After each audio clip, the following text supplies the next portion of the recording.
Good morning students, my name is Anjali Sahu. I am assistant professor in Bharati college of pharmacy. आज का हमारा practical का topic है to study about the route of administration of drug. हमने इससे पहले के प्रैक्टिकल में क्लासिफिकेशन पढ़ा था कि कौन कौन से हमारे ड्रग के या क्लासिफिकेशन होते हैं या किन किन प्रोसेस के थ्रू हम अपना जो ड्रग है या डोजेस फॉर्म है वो अप्लाई कर सकते हैं.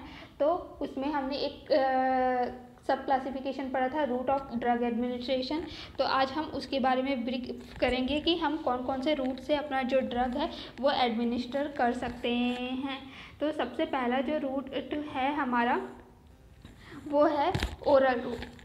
ओरली अगर हम किसी भी प्रोडक्ट को इंटेक कर रहे हैं या ओरली अप्लाई कर रहे हैं तो उसे हम ओरल रूट के अंतर्गत लाएंगे. इसके अंतर्गत हमारा tablet, capsule, syrup, suspension, emulsion, solutions ये सारे इसके एग्जाम्पल हैं. टैबलेट जो है वो हमारा सॉलिड यूनिट डोजेस फॉर्म है.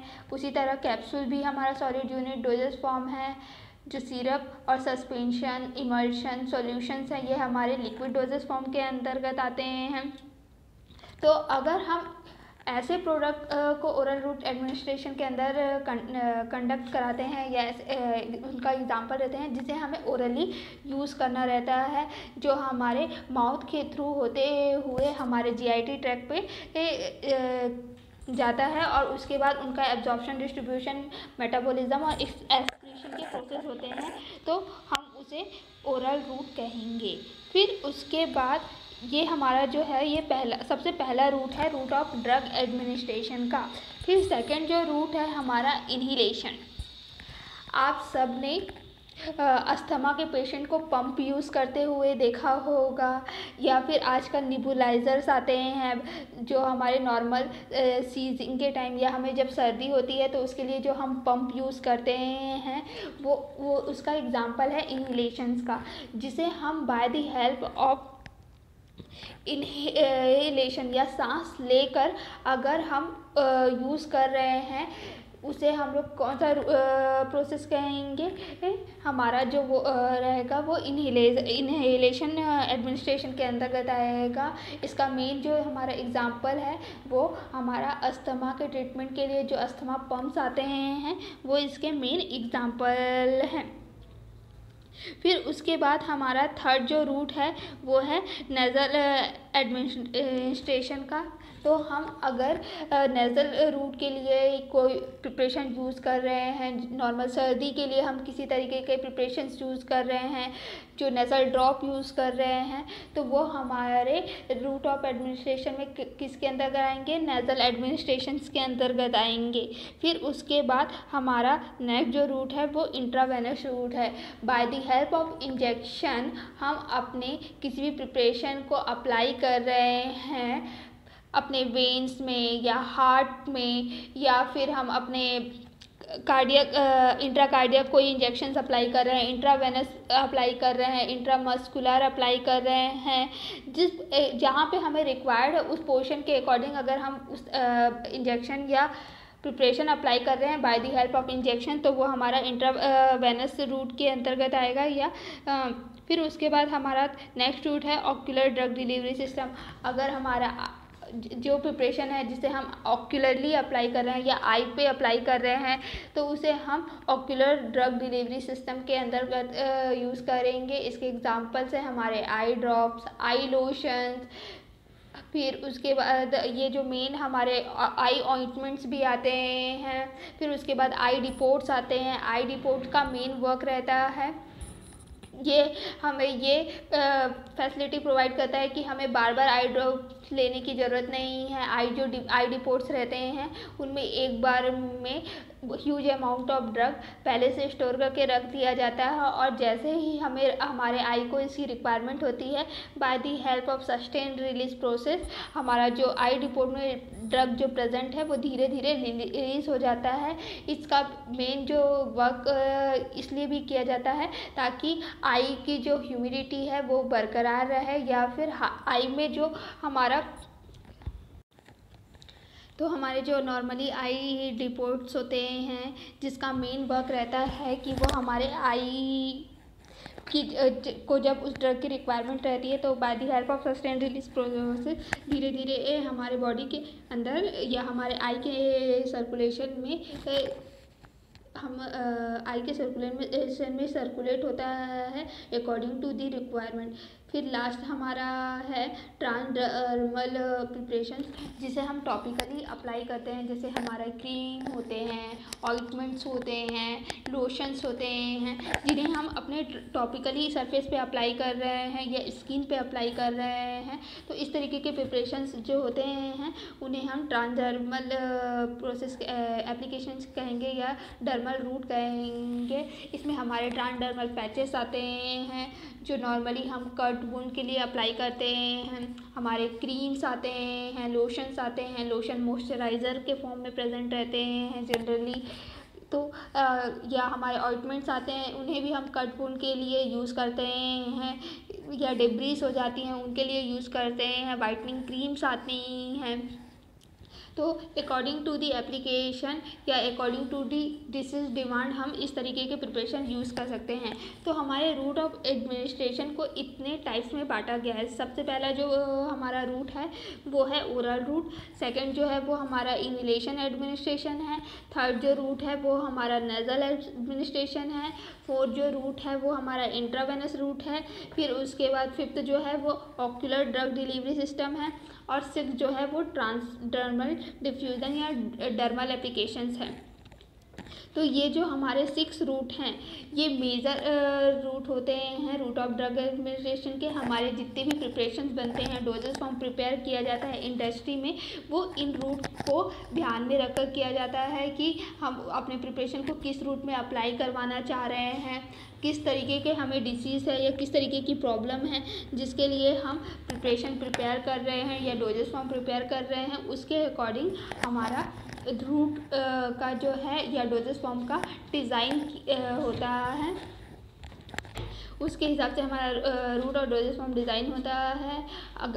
मेन जो सबसे पॉपुलर रूट है हमारे रूट ऑफ एडमिनिस्ट्रेशन का वो है oral route. Because majority of जो ड्रग है वो ओरल रूट को जो रहता है वो कवर करता है। जो हमारे इसके अंदर हमारे tablets, capsule, syrup, solution, suspension, emulsion इतने सारे प्रिपरेशंस आ जाते हैं। हमारे जो मार्केट कैप्चरिंग कैपेसिटी है रूट ऑफ एडमिनिस्ट्रेशन के अकॉर्डिंग, उसमें ओरल रूट की जो कैपेसिटी है वो सबसे ज़्यादा है। तो हमारे इसलिए जो ओरल रूट रहता है उसे सबसे कॉमन रूट और फेमिलियर रूट कहा जाता है। इसमें जो प्रिपरेशन बनते हैं वो भी ईजियर वे में बनते हैं और उसे लेबोरेटरी स्किल पे बनाने में ज़्यादा प्रॉब्लम नहीं होता है। हमारा ओरल जो रूट होता है वो सबसे फेमिलियर रूट होता है। इसके लिए स्किल पर्सन की रिक्वायरमेंट नहीं होती है। फिर उसके बाद हमारा सेकंड रूट है इनहेलेशन एडमिनिस्ट्रेशन। तो इनहेलेशन एडमिनिस्ट्रेशन जो होते हैं ये कॉस्टली प्रिपरेशंस आते हैं, क्योंकि ये इनका जो प्रिपरेशंस रहते हैं वो डायरेक्ट हमारे जो हमारी सांस नली है उसमें इनका वर्क होता है। इसलिए ये प्रिपरेशन जो रहते हैं कॉस्टली आते हैं। इनके जो कंटेनर रहते हैं वो कॉस्टली रहते हैं। हमारे ओरल रूट के जो कंटेनर होते हैं, ओरल रूट डोजेस हम प्रिपेयर करें उनके जो कंटेनर होते हैं उसके लिए हम लोग ग्लास, प्लास्टिक यूज़ करते हैं। लेकिन हमारे जो इनहेलेशन प्रिपरेशन है उनके लिए मेटल के कैन्स यूज़ किए जाते हैं जनरली। तो उस हिसाब से हमारा प्रिपरेशन प्रिपेयर किया जाता है।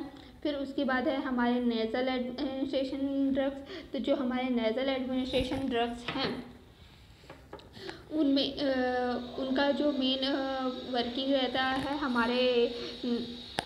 हमें सीजिंग हो गई है या हमें सर्दी हो गई है उसके ट्रीटमेंट के लिए इनका यूज़ किया जाता है।